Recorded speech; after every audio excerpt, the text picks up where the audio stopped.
বন্ধুরা, রাস্তা দিয়ে এই মেয়েটি একটি ছোট ঠেলা গাড়িতে করে তরমুজ নিয়ে যাচ্ছিল, আর তার পাশ দিয়ে আরো একটি মেয়ে তরমুজের মতো দেখতে একটি ফুটবল নিয়ে যাচ্ছিল।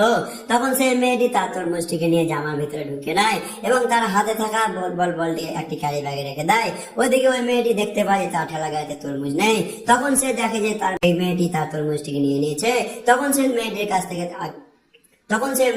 থেকে তরমুজটি কেড়ে নেয় এবং তার ঠেলা গাড়িতে রেখে দেয়, আর ওই মেয়েটি তখন সাথে সাথে চলে যায়। বন্ধুরা, রাস্তা দিয়ে এই মেয়েটি একটি ছোট ঠেলা গাড়িতে করে তরমুজ নিয়ে যাচ্ছিল, আর তার পাশ দিয়ে আরো একটি মেয়ে তরমুজের মতো দেখতে একটি ফুটবল নিয়ে যাচ্ছিল। তখন সেই মেয়েটি তার তরমুজটিকে নিয়ে জামার ভিতরে ঢুকে নেয় এবং তার হাতে থাকা বলটি একটি ক্যারি ব্যাগে রেখে দেয়। ওইদিকে ওই মেয়েটি দেখতে পায় তার ঠেলা গাড়িতে তরমুজ নেই। তখন সে দেখে যে তার এই মেয়েটি তার তরমুজটিকে নিয়ে নিয়েছে। তখন সে মেয়েটির কাছ থেকে তরমুজটি কেড়ে নেয় এবং তার ঠেলা গাড়িতে রেখে দেয়, আর ওই মেয়েটি তখন সাথে সাথে চলে যায়।